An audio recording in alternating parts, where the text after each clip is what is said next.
Microsoft has no plans to release more Xbox exclusives on PS4 or Nintendo Switch. This is from Christopher Dring over at gamesindustry.biz. It says, Microsoft has no plans to release more exclusive Xbox games on other consoles. It comes after the firm announced via Nintendo that it will publish Ori and the Blind Forest Definitive Edition on Nintendo Switch. The game was previously exclusive to Xbox One and PC.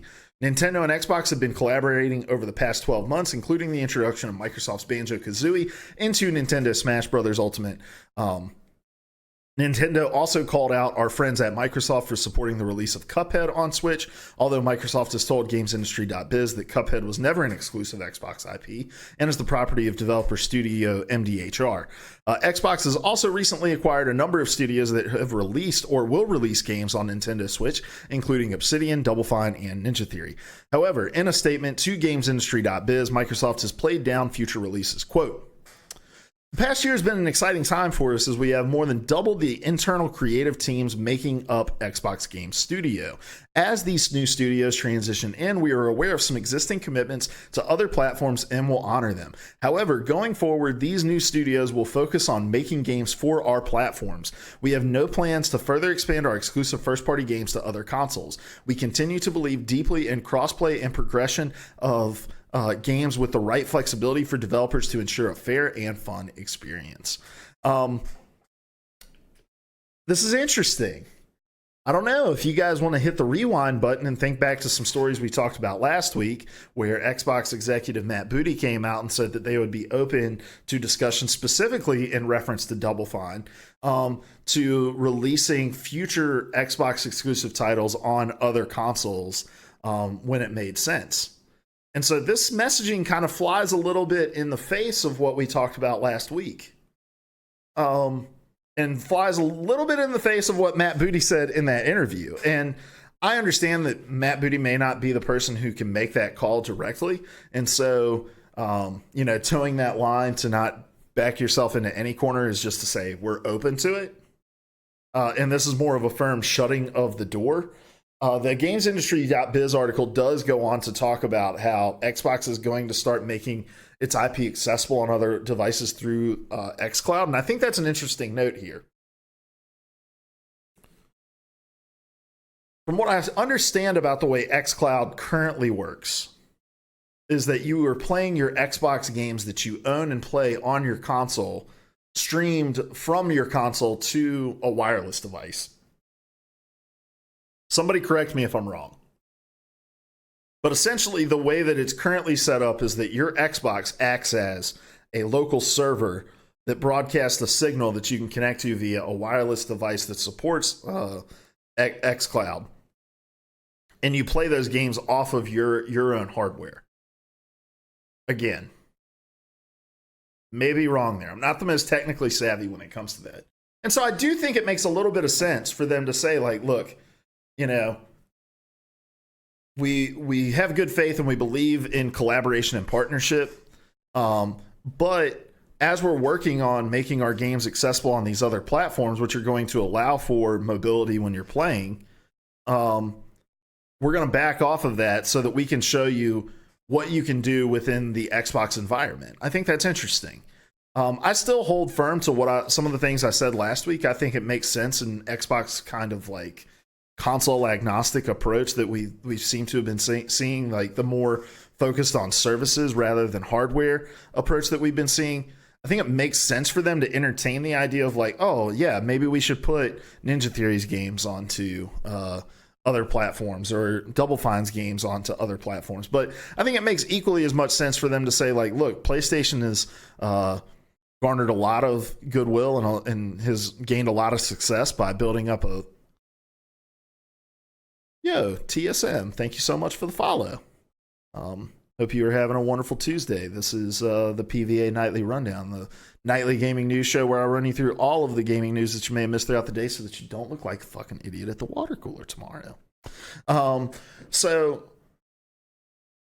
Anyway, yeah, I think, Xbox does look at Sony and say, this is what made Sony successful, so let's back off and focus on making games for our property. So I think both moves make sense.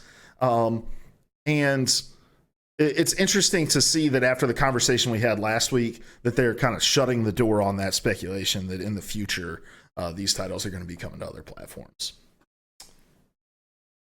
I do like your name, TSM. I just don't really want to say it. Just don't really want to say it, man. Don't make me say it. That's how that. It's okay, man. I appreciate you understanding. All right, next story on the list. Kind of in the same vein, different company. This one is from DualShockers. It says PlayStation's Sean Layden discusses bringing titles to other platforms. It says, in a new interview with Bloomberg, Sean Layden, chairman of Sony Interactive, is... Yo, TTV Brian, thank you so much for the follow, my dude. It says, in a new interview with Bloomberg, Sean Layden, chairman of Sony Interactive Entertainment's worldwide game studios, discusses the possibility of bringing their first-party titles to other platforms. Quote, we must support the PlayStation platform. This is non-negotiable. That said, you will see in the future some titles coming out of my collection of studios which may need to lean into a wider install base, end quote. Additionally, the interview points out that, quote, particularly multiplayer titles designed to be played on personal computers may see broader distribution, end quote. You seem like a really cool guy. Well, thank you. Thank you, TTV Brian. You seem like an awesome, wholesome, down-to-earth guy. Well, thank you, TSM. I appreciate it. I appreciate you guys coming by and listening to me chat about the news. We do this every single weeknight, 9 p.m. Eastern time. And we're trying to figure out if Mixer.com is our new home. We've been doing this a ton on over on Twitch. Been doing it for, I think today is episode 40. So, yeah, just seeing if we like Mixer better. So yeah, this is an interesting story because it kind of flies in the face of everything that we've thought about PlayStation's approach to exclusives. PlayStation's bread and butter has been their stable of first party studios. You know, creating awesome exclusive games. The success of the PlayStation 4 can be highly credited to things like Horizon Zero Dawn, like The Last of Us, like God of War, like Uncharted. Yo, Digit, thank you so much for the follow. Appreciate it.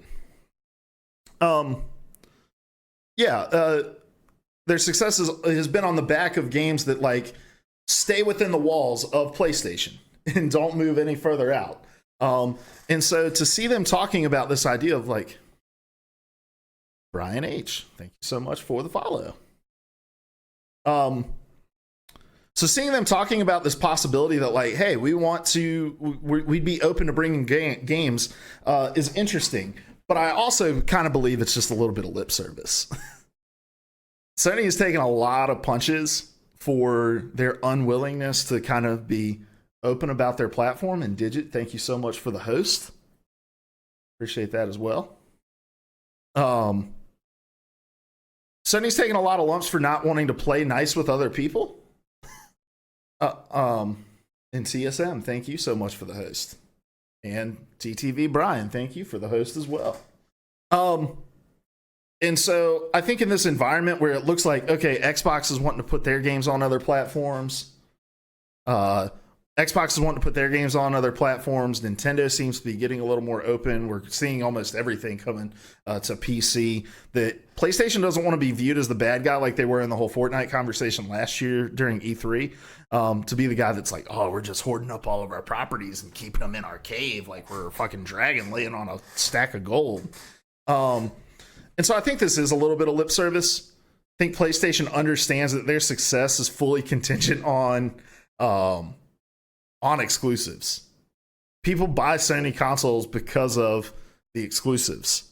They want to play the next Horizon Zero Dawn. They want to play Ghost of Tsushima. They want to play The Last of Us Part 2. And so I wouldn't hold my breath about PlayStation games coming out on other platforms. I think this is just lip service.